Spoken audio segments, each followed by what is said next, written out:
Pues entramos a la última sesión de nuestro congreso, donde en esta sesión participaré como moderador. Es para mí un gusto compartir este espacio con colegas del medio de la ciberseguridad con una gran trayectoria profesional. Denme la oportunidad de presentarlos rápidamente. Quiero empezar con, así como me aparecen en la pantalla, en primer lugar tenemos a Marcos Polanco. Él nos acompaña de Citum Telmex. Él tiene una trayectoria de más de 20 años en Citum, donde ha ocupado diversas posiciones directivas. Ha participado en el diseño e implementación de estrategias y soluciones de seguridad, ¿no? También, así como soluciones de monitoreo, detección y respuesta a incidentes. Actualmente él es director de preventa y servicios estratégicos de Citum, siendo responsable de la arquitectura de las soluciones de ciberseguridad, servicios de consultoría, Site Labs y de la innovación de servicios, ¿no? Adicionalmente, él es el CISO de la empresa. Fue asesor en la Salle para la creación de la maestría de ciberseguridad, donde actualmente da clases, es docente de la materia de Dirección Estratégica de Seguridad de la Información. También es miembro del Consejo Consultivo de la Especialidad de Seguridad de la Información de aquí de Ibero. Él es estudiante de Ingeniería Cibernética y Sistemas Computacionales de la Salle, con mención honorífica además, y cuenta con maestría en Innovación y Emprendimiento por la OBS Business School y la Universidad de Barcelona. Bienvenido, Marcos. Muchas gracias. No, ¿de qué? Luego seguimos con Iván Campos. Él nos acompaña de Deloitte. Iván cuenta con más de 25 años de experiencia en el área de sistemas, pero además con una especialización de más de 20 años en la gestión de riesgos de seguridad de información, ciberseguridad y protección y privacidad de datos, ¿no? A lo largo de su carrera, Iván ha desarrollado experiencia en diversos proyectos de ciberseguridad, seguridad de la información y, bueno, en estos temas de privacidad en instituciones de banca comercial, banca de inversión, fondos de pensiones y seguros, en donde ha sido responsable de una gran cantidad de proyectos en más de 12 países, logrando posicionar a la seguridad y la protección de la información como un habilitador de negocio.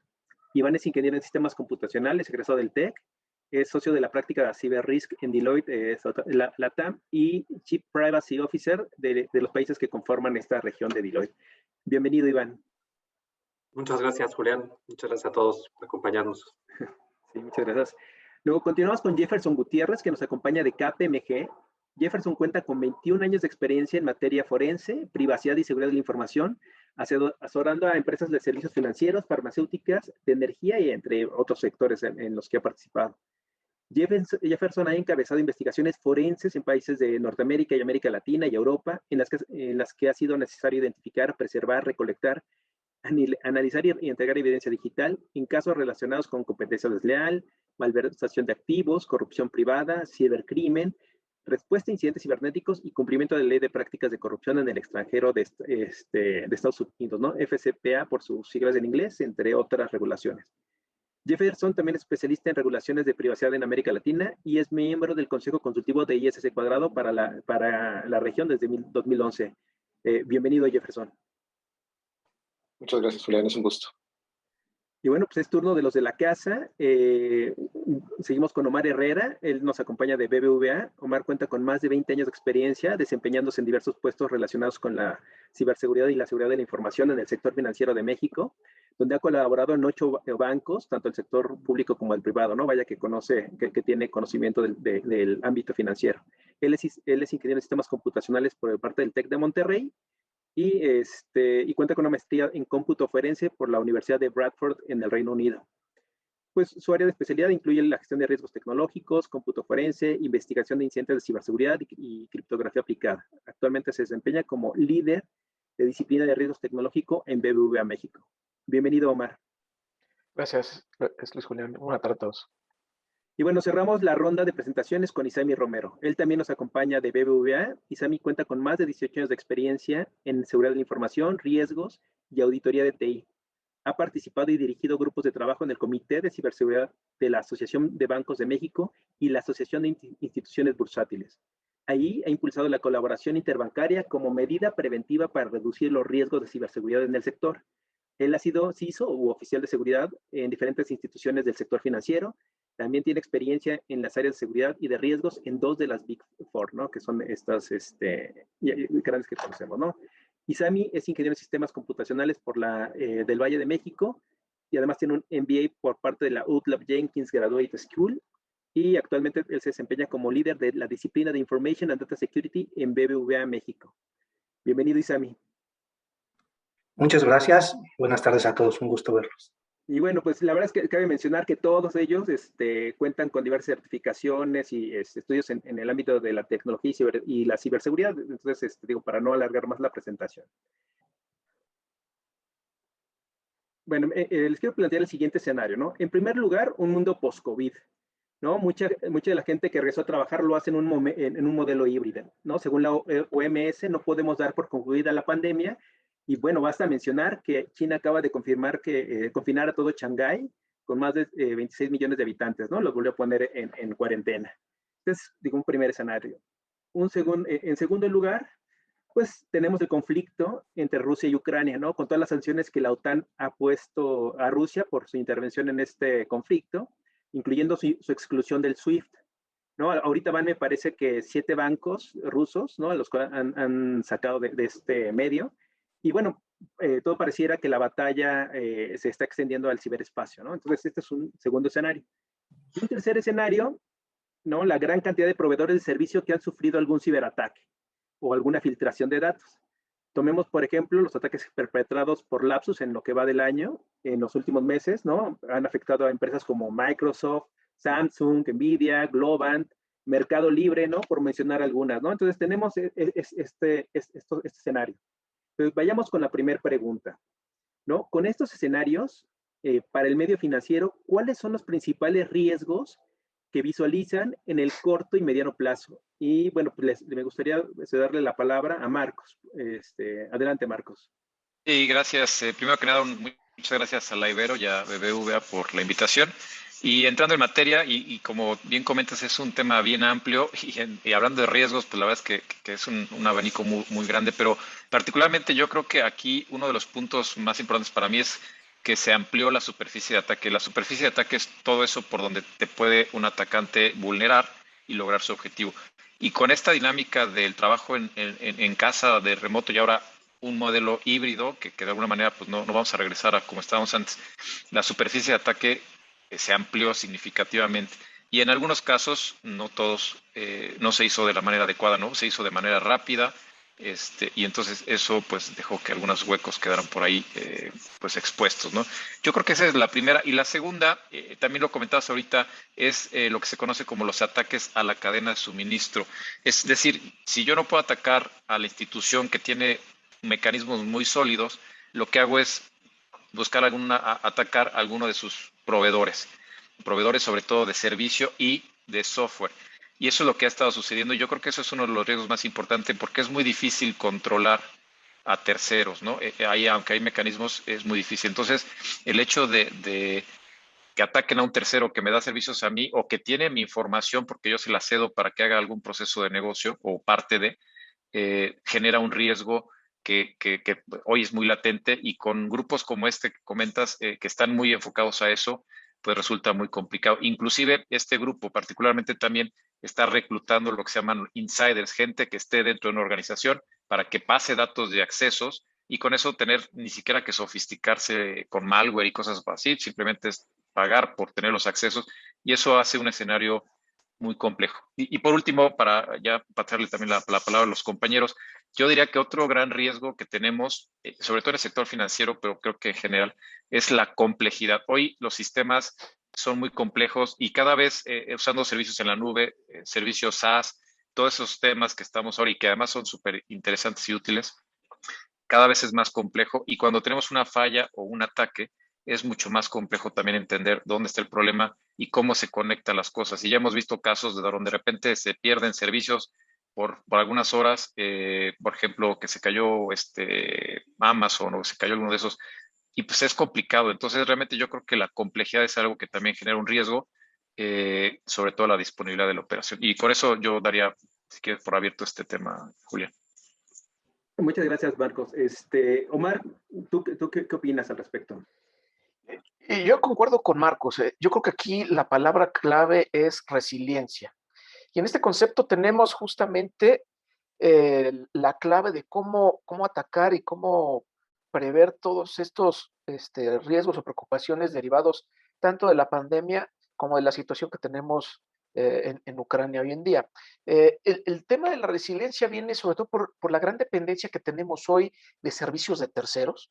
Todo el tema de la nube que se ha estado en un crecimiento importante, exponencial en estos últimos años. Y por otro lado, el tema de la cadena de suministros que también platicaba Marcos, y toda esa dependencia tecnológica que tuvimos que explotar, queriendo o no, ahora en la época de la pandemia, ¿no? Toda esa conectividad, videoconferencias, banca móvil, pues estaba la tecnología ya ahí y no quedó más que aprovecharla.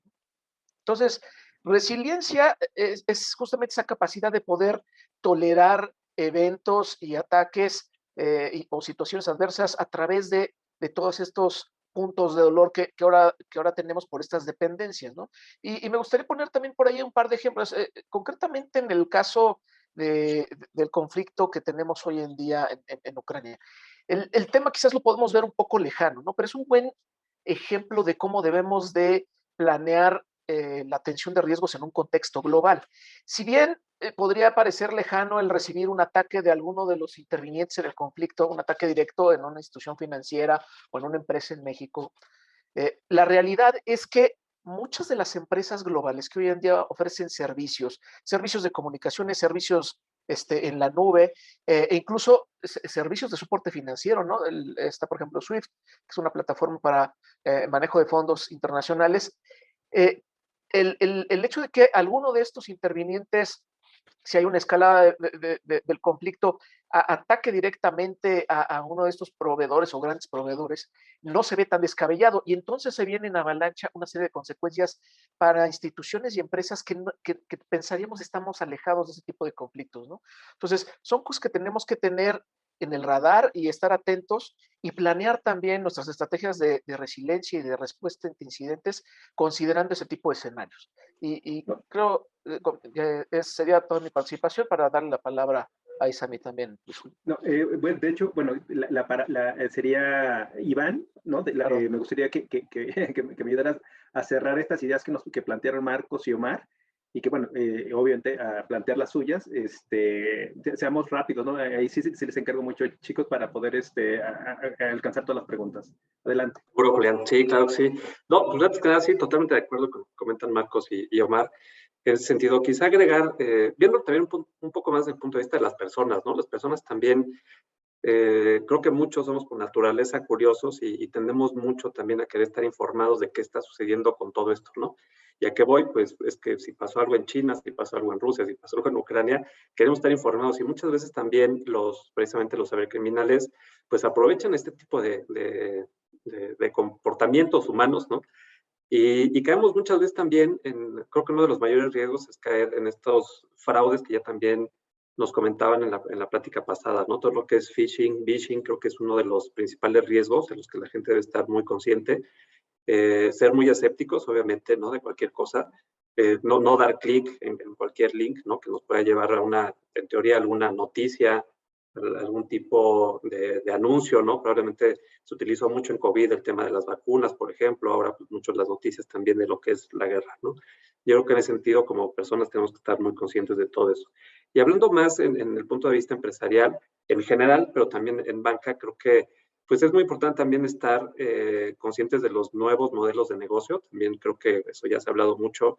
La pandemia sí vino a acelerar todo lo que conocemos como la transformación digital, los nuevos modelos de negocio en banca en particular, por ejemplo, todo lo que es Open Banking, en donde también ahora lo que se espera es que haya pues, mucha transferencia de información entre las diferentes instituciones.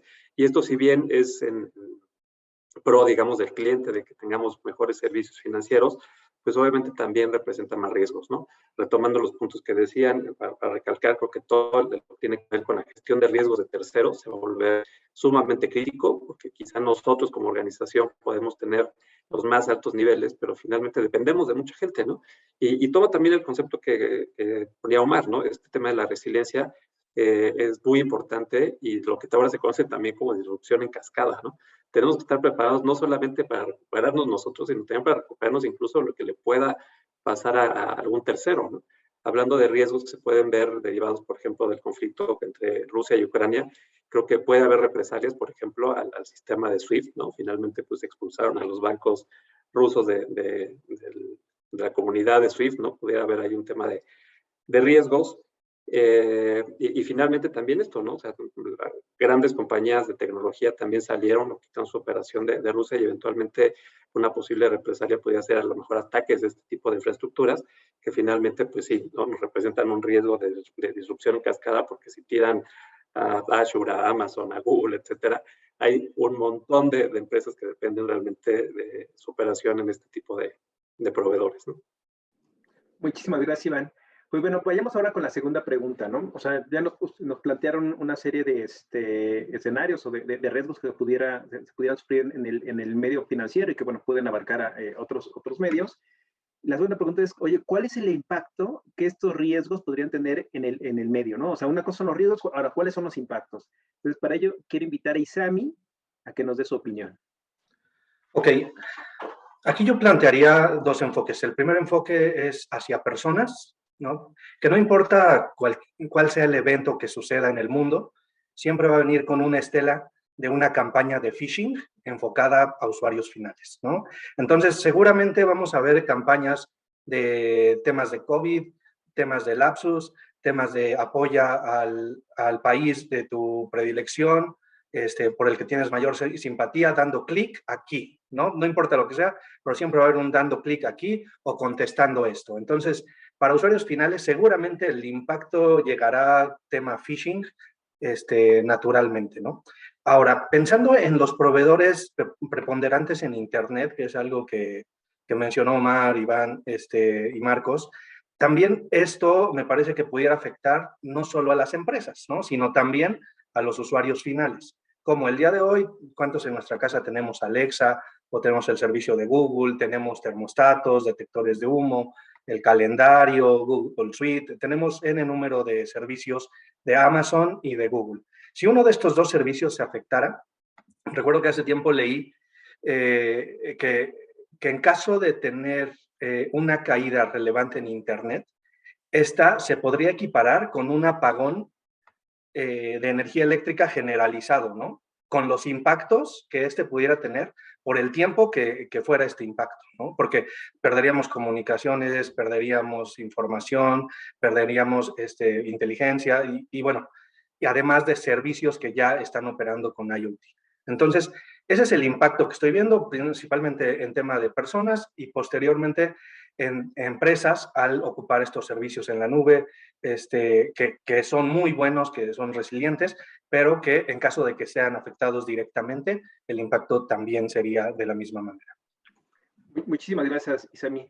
Jefferson, me gustaría escucharte, basado en la experiencia que tienes en todo esto que te ha tocado ver, sobre todo en el tema de la gestión de eventos. O sea, tenemos este escenario, este planteamiento, ¿cuál es tú el impacto que ves en el medio financiero?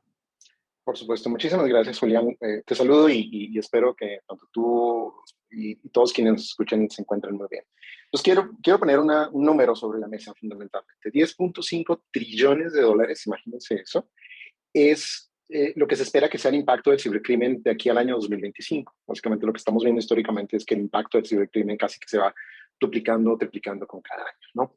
Todos los riesgos que nos planteaban hace unos segundos, desde mi perspectiva, van a tener hacia las instituciones financieras, yo creo que un impacto desde el punto de vista de exigencia regulatoria. El sector financiero es altamente regulado, eso está perfectamente claro, pero vamos a ver todavía más exigencia regulatoria, más exigencia de los reguladores por cumplir, por precisamente abordar esos riesgos, ¿no? El tema de terceros, que definitivamente es el camino que están utilizando hoy en día los defraudadores, el tema del crimen financiero, la prevención del crimen, del robo de identidad, etcétera. Vamos a ver definitivamente mayor crecimiento. Y de hecho, en una encuesta que publicamos no hace mucho, veíamos que 8 de cada 10 empresas en América Latina y en las Américas en general esperaban mayor exigencia regulatoria. Entonces, esa es, digamos, una primera parte.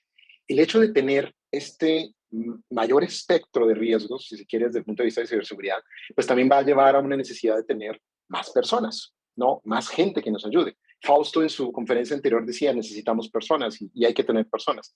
IC Square publicaba un estudio el año pasado donde decía que para México particularmente, el gap que se tenía o que se tiene en ese momento, en cuanto a personas con capacidades de ciberseguridad, era de casi 500,000 de personas. Es decir, 500,000 de personas en ese momento era el gap yo quisiera eventualmente pensar que ese gap todavía está creciendo. Entonces nos estamos enfrentando a una mayor exigencia regulatoria, nos estamos enfrentando a una escasez de recurso especializado y tercero, por supuesto, vamos a tener que pelear este recurso especializado no solo con otras instituciones y no solo el sector financiero, porque al final del día se necesitan especialistas de seguridad en todas las industrias, sino también con los cibercriminales, ¿no? Porque, permítanme decirles, desafortunadamente, el cibercrimen resulta ser un negocio muy rentable para muchas personas. Entonces, vamos a tener gente con talento que va a estar en esa dicotomía. Me voy a dedicar del lado, voy a llamarlos de los white hat hackers, o eventualmente, es que veo que por este lado, tal vez aquí veo una recompensa mucho más inmediata, no voy a tener que estar 8 o 10 días ahí trabajando. Entonces, creo que esos son unos impactos en los que las organizaciones financieras eventualmente, digamos, deberían enfocar un poco sus acciones a posteriori. Muchas gracias, Jefferson. Regreso contigo, Marcos. Si me ayudas a complementar las ideas. Sí, muy rápido. Mira, yo creo que ya comentaron lo más relevante. Yo te diría o puntualizaría dos cosas. Cuando hay un tema de ataque o un riesgo materializado, la primera cuestión que se ve afectada, creo yo, es la disponibilidad de los servicios y en este caso una afectación de la operación del negocio hacia el cliente. Y creo que eso es lo que más duele, porque al final pues hay quejas, hay pues un tema de dejar de transaccionar, de recibir el dinero que genera el negocio. Y junto con eso va el tema reputacional. Hay una pérdida de la confianza del usuario en la institución y eso creo que es lo que también hay que cuidar. Al final, como ya comentaba, me parece que fue ahí, Omar, la dependencia que tenemos en la tecnología, pues al final cualquier falla en la tecnología pues repercute en los servicios que dan las instituciones a los clientes finales. Entonces yo creo que esas son las repercusiones, digamos, desde el punto de vista de los riesgos que hay que cuidar más para no afectar la operación y a los usuarios finales. Muchísimas gracias, Marco. A ver, retomando lo que me acaban de comentar cada uno de ustedes, voy a armar, voy a tratar de concretar, ¿no? O sea, por un lado vemos el tema de fraude electrónico o fraude hacia los clientes, por otro lado la parte de indisponibilidad en los servicios, por otro lado la filtración de los datos sensibles y por otro lado el tema de cumplimiento regulatorio, ¿no? Espero haberlo resumido medianamente bien. Ahora, para reducir los impactos o la probabilidad de que estos riesgos ocurran, ¿en qué se deben de enfocar las organizaciones? Y voy a cambiar un poquito ahorita el orden de los participantes. Quiero empezar con Jefferson. Jefferson, si nos platicas, ¿cuál es tu opinión? Claro que sí, Julián, muchas gracias. 3 puntos desde mi perspectiva. Yo creo que el rol del CISO en organizaciones muy maduras, creo que está claramente definido. En organizaciones no tan maduras, es algo que hay que empezar a revisar, ¿no? El CISO tiene que ser investigador, tiene que ser negociador, tiene que ser evangelista, tiene que ponerse muchos sombreros en su día a día, ¿no? Y sobre todo, enfocar esas iniciativas en materias de seguridad de la información, como lo hemos venido comentando, hacia esa resiliencia del negocio, cómo estas iniciativas en materia de ciberseguridad, como hablaban en la conferencia anterior sobre las 3 líneas de defensa, cómo logro que esas 3 líneas de defensa compren el discurso de la ciberseguridad y, por ejemplo, una persona que está recibiendo documentación de un cliente pueda inmediatamente notar y levantar la mano cuando vea que la documentación eventualmente no es la que debería ser y puede derivarse en un robo de identidad, por ejemplo, ¿no? O se está intentando explotar un robo de identidad.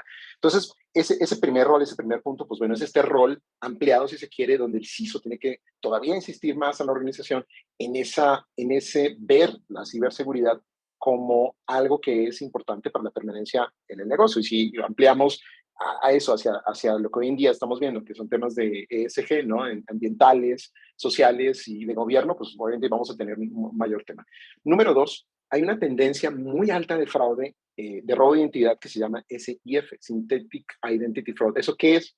Pues es una variación de robo de identidad donde básicamente los atacantes toman una, digamos, información que hayan podido obtener de data breaches, que es información real, la mezclan con información fabricada y crean una nueva identidad.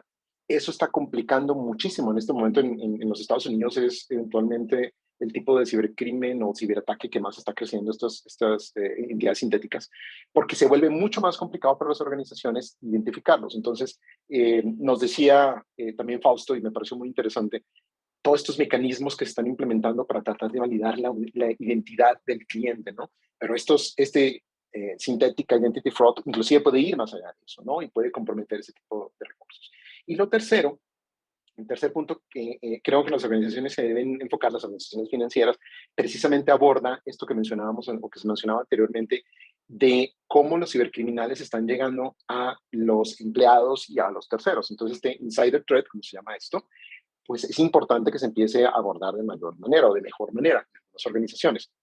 En términos de, oye, vamos a poner eventualmente más temas de inteligencia artificial para mirar si el comportamiento de este usuario en este sistema o inclusive en la computadora corresponde, se está conectando a ciertos sitios, estamos viendo ciertos elementos, en fin.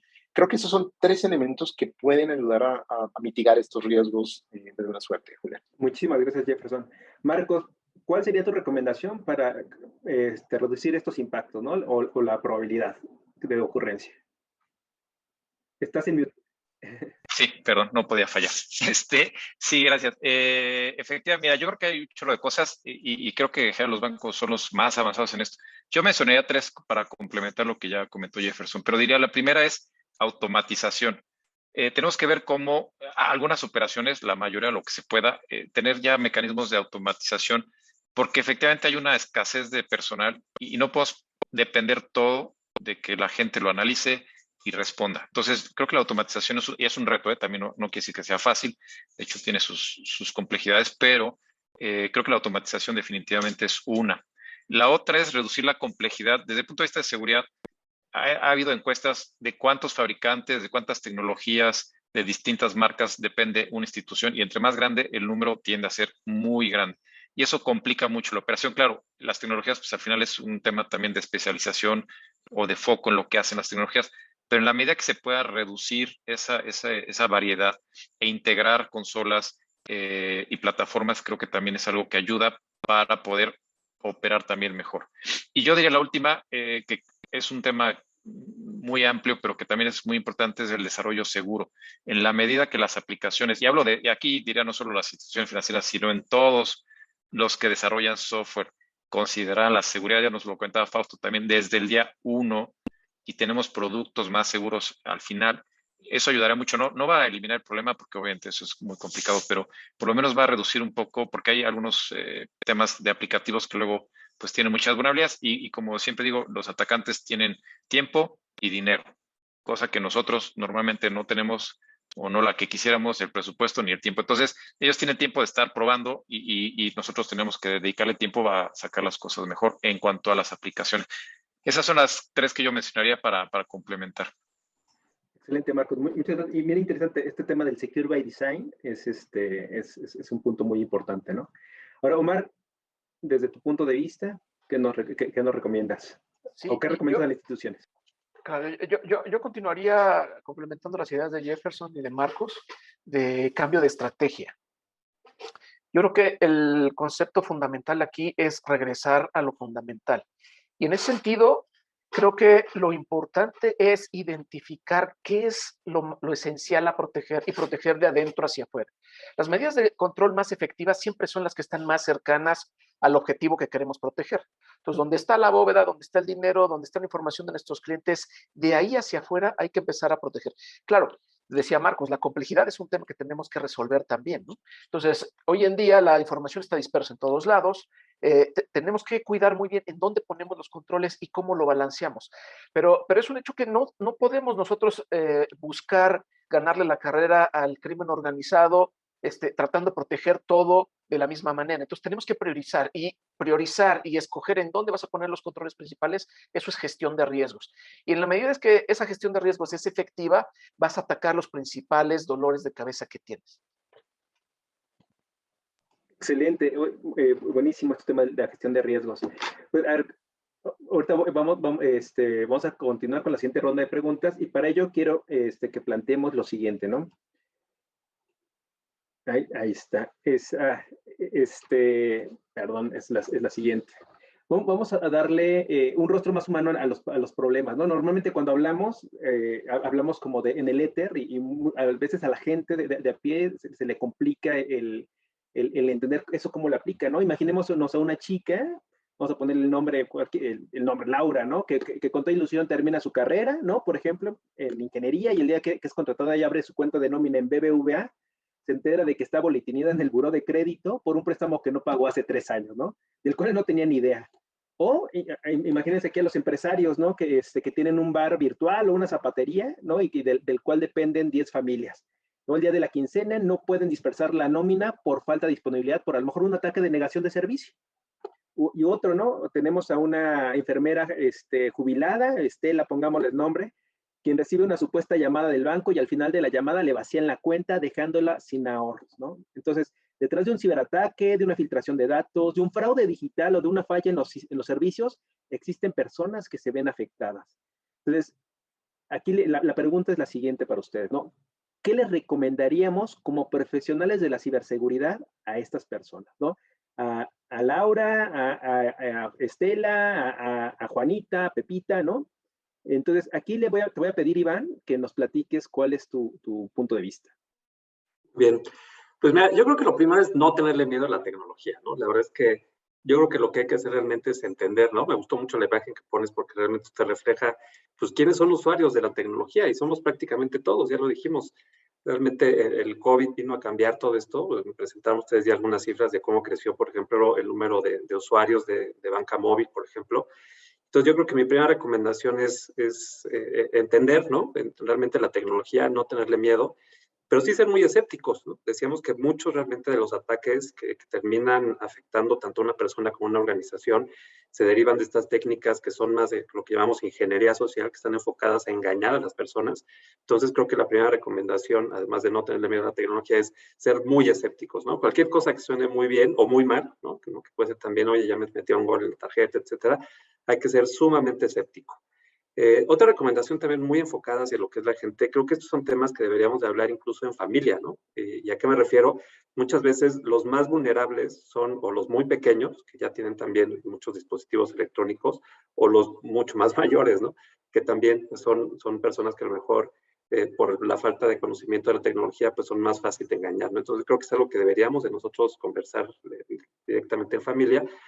Y también promover el uso de tecnología responsable, ¿no? Yo veo, y creo que seguramente muchos de los que estamos aquí lo hemos atestiguado, oye, hay mucha gente que le puede regalar a sus hijos teléfonos de 15, 20, 30, hasta 40 mil pesos, ¿no?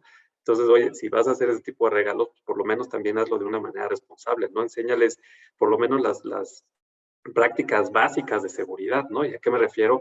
Pues utiliza contraseñas, ¿no? Que realmente te protejan. Mantén tus dispositivos también actualizados, ¿no? Mucho de los ataques finalmente se derivan precisamente del uso de contraseñas débiles que de repente se filtran por ataques o porque no tenemos nuestros dispositivos actualizados, ¿no? Entonces, el resumen de todo esto es no le tengamos miedo a la tecnología, entendamos cómo se utiliza y usémosla de manera responsable. Muchísimas gracias, Iván. Muy buenas recomendaciones. Ahora, Isami, me gustaría escuchar tu punto de vista. Gracias. Aquí igual me enfocaría en 2 puntos. En el primero es algo muy similar a lo que dijo Iván, ¿no? Respetar nuestros dispositivos, ¿no? ¿Cómo respeto mi dispositivo? Bueno, pues si tengo un dispositivo o si tengo 2 o 3 dispositivos en la casa, voy a asignar uno que va a ser el dispositivo que voy a usar para acceder a mis cuentas bancarias, ¿no?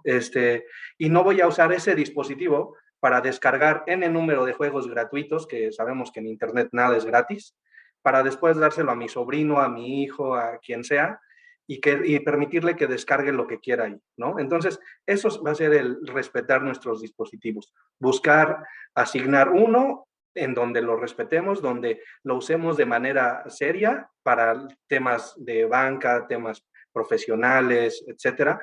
Nuestros datos personales ahí mantenerlos, ¿no? Y no tenerlos regados entre los dispositivos seguros y los inseguros, ¿no? ¿Y por qué me atrevo a decir esto? Hay un estudio de la situación digital en México, ¿no? El último dice que más del 98%, si no mal recuerdo, tienen en su casa un teléfono inteligente.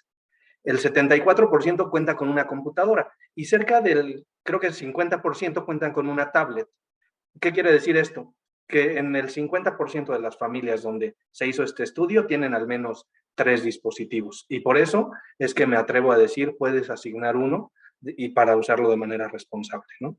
Y finalmente estar atentos a los engaños, ¿no? Normalmente, y ha sucedido que nosotros mismos entregamos la información. Y para esto quiero poner un ejemplo que acaba de suceder hace, no sé, minutos, horas en LinkedIn. Entré y veo que a una persona que está pidiendo trabajo pone su caso.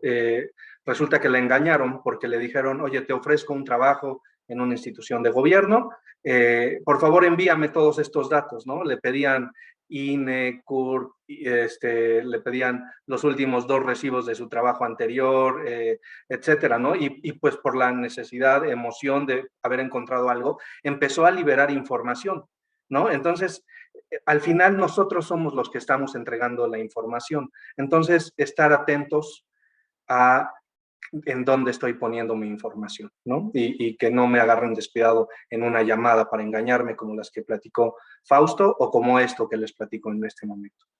Ok, muchísimas gracias, Sammy. Y digo, para cerrar esta pregunta, Jefferson, ¿con qué nos complementarías tus recomendaciones? Por supuesto, muchísimas gracias. Sí, yo creo que quiero puntualizar tal vez con un ejemplo que me sucedió a mí personalmente hace un par de años. No soy mexicano, llevo casi 7 años viviendo aquí en México y tal vez una de las dificultades que tiene uno como extranjero al principio es precisamente su historial crediticio, ¿no? Que no tienes acceso, fundamentalmente, escasamente tienes acceso a tu tarjeta de débito, pero si quieres una tarjeta de crédito. Estaba yo en el aeropuerto de la Ciudad de México, de regreso a mi país, y vi uno de estos kioscos donde te ofrecen una tarjeta de crédito y dije, ah, pues interesante, voy a ver si por este camino logro obtener mi tarjeta. Entonces ya me explicaron, necesitas esto, Dije, bueno, perfecto. Oye, pero voy de salida, regreso en 15 días. ¿Qué hacemos? Dice, no se preocupe. Yo aquí tengo mi teléfono, yo le saco una foto a su identificación, le saco una foto a su pasaporte, le saco una foto a no sé qué. Yo voy adelantando el trámite, usted me firma este papel y cuando regrese, pues ya prácticamente el trámite está listo. Y pues obviamente como buen paranoico que es uno que se dedica a los temas de ciberseguridad, le dije, pues no, o sea, no existe la menor posibilidad de que eso suceda. O sea, ¿cómo crees que va a hacer eso? Dijo, pero no se preocupe, tranquilo. Me mostró el teléfono y dice, mire, ya otras personas lo han hecho. Y entonces estaba mostrándome las fotos de las identificaciones. Entonces yo creo que es un poco de sentido común, si se me permite la expresión.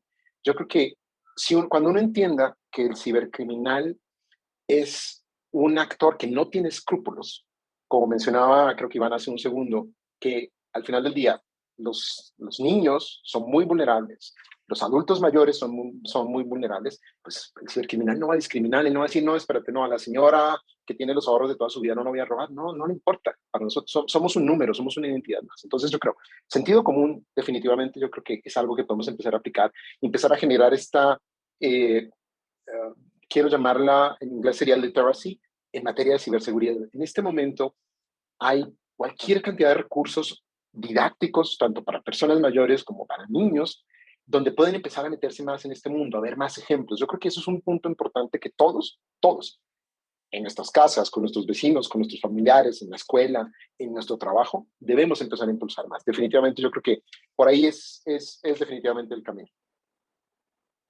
Muchísimas gracias, Jefferson. Y bueno, para cerrar ya con esta ronda de estas preguntas, quisiera también preguntarles desde su perspectiva, ¿cuáles son los principales retos a los que nosotros, como profesionales de la ciberseguridad, nos estamos enfrentando o nos enfrentaremos? Y para ello, bueno, le doy la palabra a Omar. Gracias, Luis Julián. Yo considero que hay 2 puntos importantes a considerar aquí. Uno es el desgaste natural que tenemos ya los profesionales de ciberseguridad, derivado de muchos temas que hemos comentado, como la complejidad, la dependencia de tecnología, de proveedores, y la gran cantidad de cosas que hoy en día tenemos que hacer, la gran diversidad de actividades que estamos obligados a realizar hoy en día para lograr cumplir con nuestro trabajo. Entonces, el desgaste es un punto y el otro es la relevancia de lo que hacemos. Y me parece que los dos tienen una solución en común, que es ponerle contexto a las cosas. Si bien la seguridad empezó en sus inicios en los sótanos, de manera aislada, con un show de una sola persona, hoy en día eso ya no es posible. Yo creo que tenemos que terminar de romper ese paradigma que si bien los equipos de ciberseguridad han crecido hoy en día, en muchos casos todavía no rompemos esa barrera que tenemos con el negocio. hoy en día el negocio tiene que participar en la ciberseguridad, porque es quien le da contexto a los objetivos que tenemos. O sea, ¿quién nos va a decir qué es lo que se debe de proteger y de qué manera es efectiva protegerlo? El negocio. Y dentro del negocio están los clientes.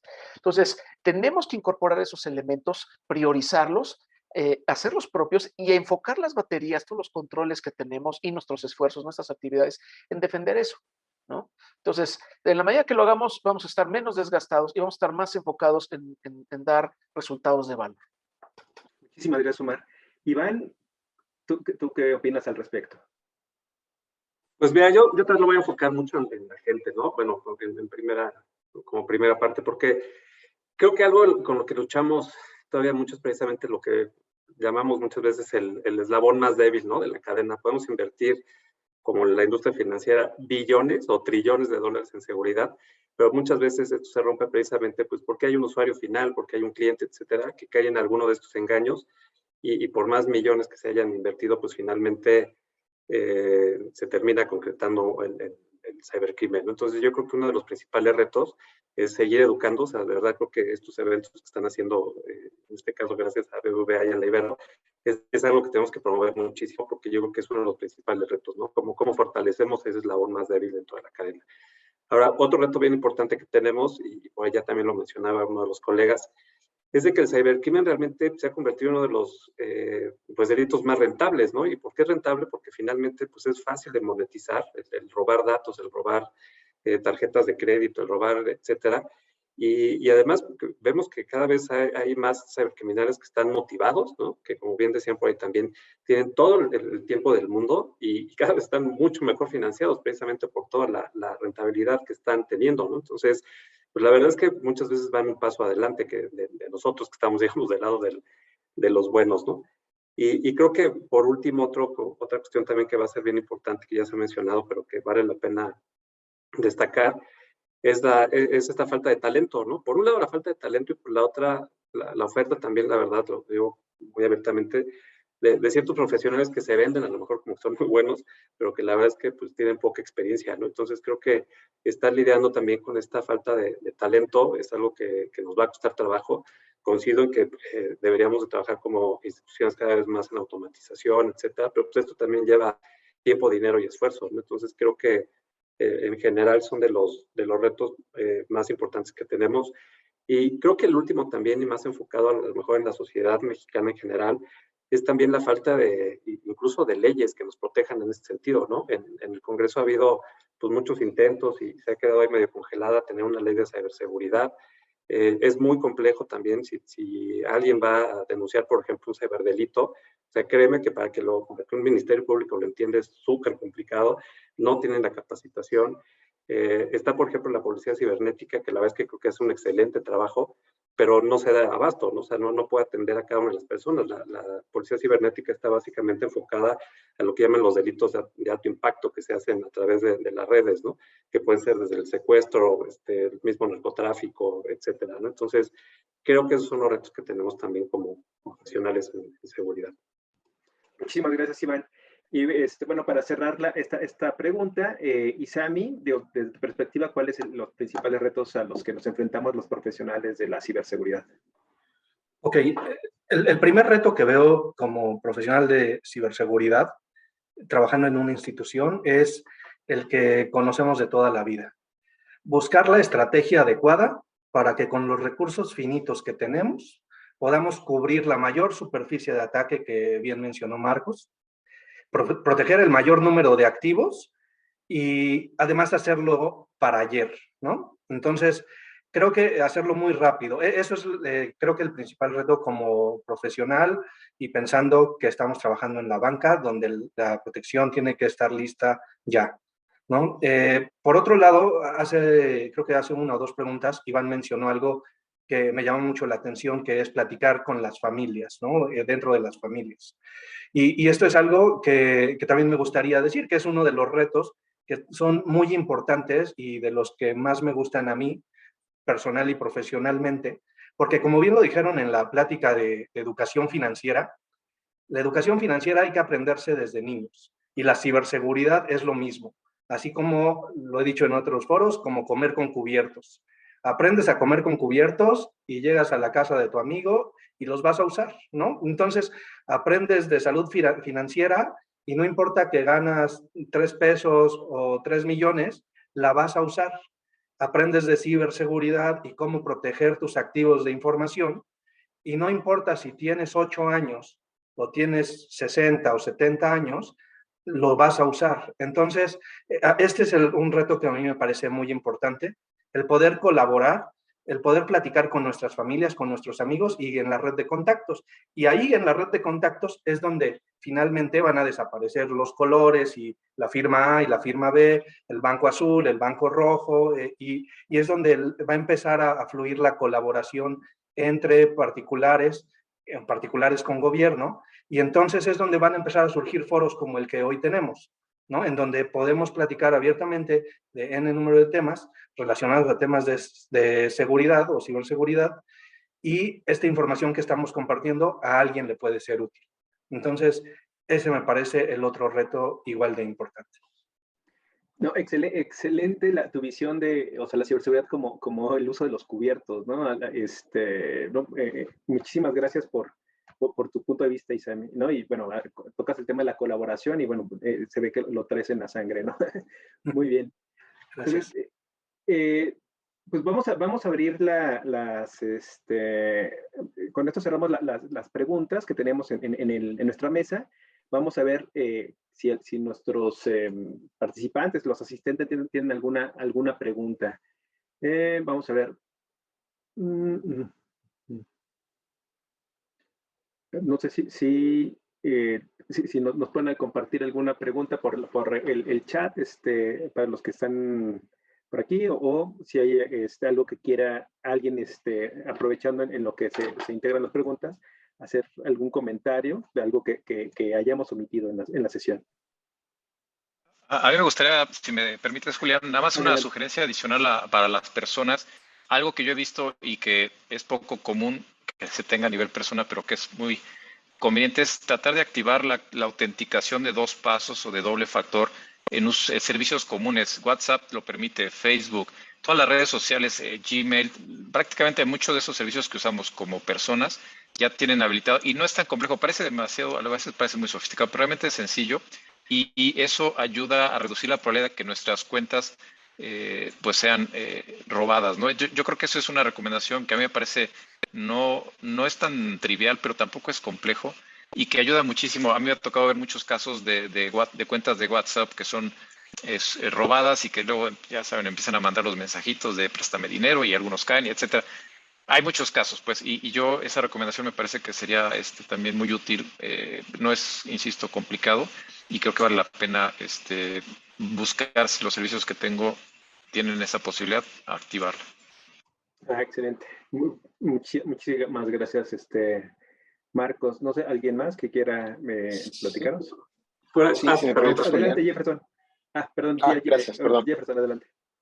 Vale, gracias. Complementando un poco lo que decía Marcos, yo creo que es importante, por ejemplo, hay un par de sitios en Internet o varios sitios en Internet que te pueden ayudar a identificar si tu cuenta de correo electrónico ha sido comprometida en algún data breach. Básicamente, tú pones ahí tu dirección de correo electrónico y te dice, sí, esta dirección de correo se ha visto comprometida en 1, 2, 3, 4, 5, 6 data breaches.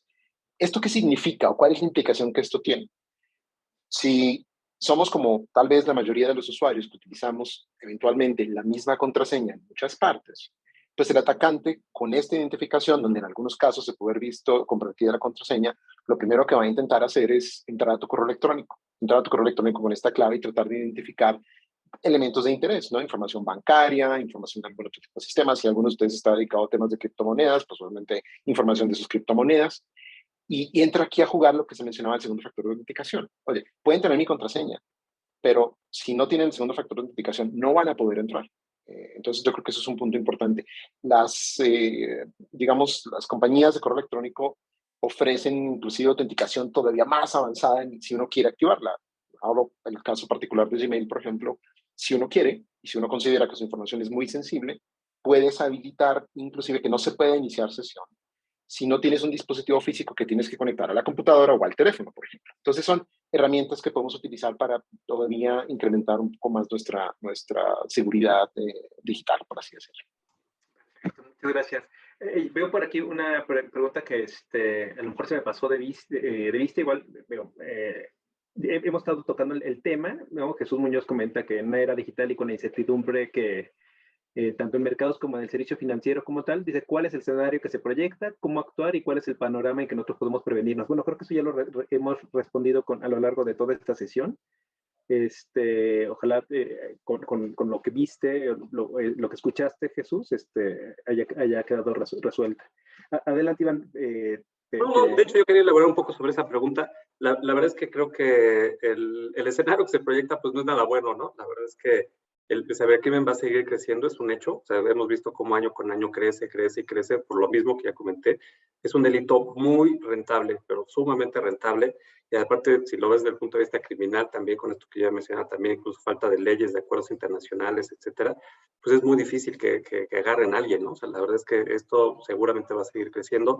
Otra cosa que no vamos a parar, o sea, que definitivamente no se va a parar, es todo el desarrollo tecnológico, la dependencia cada vez más fuerte en las tecnologías, y eso tampoco lo vamos a parar, ¿no? O sea, ya sí se habla mucho, hasta me sabía de que el COVID vino a acelerar la transformación digital, pero es un hecho de que esto no va a parar, ¿no? Entonces creo que lo proyectado desafortunadamente no se ve muy bien, ¿no? En ese sentido, o sea, creo que los ciberataques van a seguir creciendo, tanto a las empresas como a las personas, y en ese sentido creo que otra vez, ¿qué hacer? Pues creo que ya lo mencionamos varias veces, pues ser muy conscientes de todo esto, ¿no? Creo que uno de los puntos que más hace daño es creer que no nos va a pasar, ¿no? No nos va a pasar porque pues, a lo mejor yo no gano tanto, a lo mejor yo no tengo muchos ahorros, a lo mejor mi empresa es pequeña, ¿no? No voy a ser target de un ciberataque, pero algo que creo que es importante que todos comprendamos también es que si bien hay ataques que sí son dirigidos y que son sumamente complejos hasta a organizaciones en particular, la verdad es que muchos de estos ataques también son automatizados, ¿no? Entonces yo hago un poco la comparativa, pues es como con el phishing famoso, ¿no? También muchos ataques son, pues lanzas a ver quién cae, ¿no? O sea, mandas a una lista gigantesca de correos y alguien va a dar clic, ¿no? Alguien va a dar clic. Entonces, no es de que no seamos una gran empresa o que tengamos mucho o poco dinero, realmente la automatización que se da del otro lado del cibercrimen es uno también creo que los factores de riesgo más importantes porque cualquier persona puede caer. Adelante, Marcos. Sí, y quería complementar, y creo que en ese futuro, pero ya también lo comentaba Isami, pero hablando del Internet de las cosas, se estima que va a haber si no me recuerdo, son 5 billones de dispositivos conectados, y hace un par de años, si no me recuerdo la fecha exacta, a nivel de la red, superó el tráfico de dispositivo a dispositivo versus el tráfico persona-servidor. Es decir, antes el tráfico estaba predominado porque una persona consultaba un dato y me respondía y había intervención humana. Hace ya un par de años en el tráfico de la red se vio superado por la comunicación dispositivo a dispositivo donde no intervienen personas. Y eso con lo que vemos hacia adelante con 5G, con toda la explosión del IoT, va a ser todavía mucho mayor. Entonces, ahí viene una serie de escenarios que digo, algunos se los pueden imaginar, hay futuristas y podemos ahí pensar algunas cosas, pero creo que también nos va a presentar algunos retos que todavía tenemos que digerir cómo nos vamos a entrar. Perfecto, muchas gracias por tu complemento, Marco. Pues estamos llegando ya a la... adelante, Isam, antes de cerrar. Gracias. Nada más complementando algo o elaborando sobre lo que Marcos mencionó. Y creo que iba en ese espíritu. No todos son malas noticias, ¿no? Estamos también enfrentándonos a retos nuevos que son bastante relevantes, cosas que no habíamos visto, caídas de sistemas que no habíamos visto, nuevos participantes entrando al juego en Open Banking, en fintechs, en el número de sectores. Entonces, esto también estamos, yo creo que a punto de empezar a presenciar nuevas tecnologías, ¿no? No solo de ataques, sino también de protección. Así como no existía antivirus y después nos fuimos a un anti-malware y después a un EDR y después empezamos a meter inteligencia artificial. Y entonces, la verdad es que no todos son malas noticias y quería cerrar con eso. Creo que estamos a punto de ver nuevas tecnologías muy interesantes que tenemos que empezar a conocer también. Gracias. No, de qué dicen. Y bueno, pues la realidad es que cuando hablamos de tecnología y cuando hablamos de riesgos de ciberseguridad y tecnológicos, hablamos de la de tanto la parte de la oportunidad como la parte de la amenaza, ¿no? Entonces, de lo negativo y lo positivo. Entonces, sí, o sea, no, veámoslo así, ¿no? Se abre un abanico de posibilidades. Pues les agradezco muchísimo su participación. La verdad es que ha sido una plática muy amena. Bueno, yo me la he pasado muy entretenido tomando apuntes, ¿no? Para después decir, citarlos en alguna otra conversación. Les agradezco mucho su participación. Esta es su casa. Seguramente nos seguiremos viendo en este medio y en otros también. Pues no me quedan más que darles gracias a los que intervinieron, por sus preguntas, por el tiempo que nos dedicaron. Esperamos que se lleven a casa un poco de la experiencia que nos compartieron desde las primeras sesiones hasta esta última. Y bueno, pues no me queda más que de nueva cuenta darles gracias en nombre de la Universidad Iberoamericana y de BBVA. Que tengan todos muy buena tarde.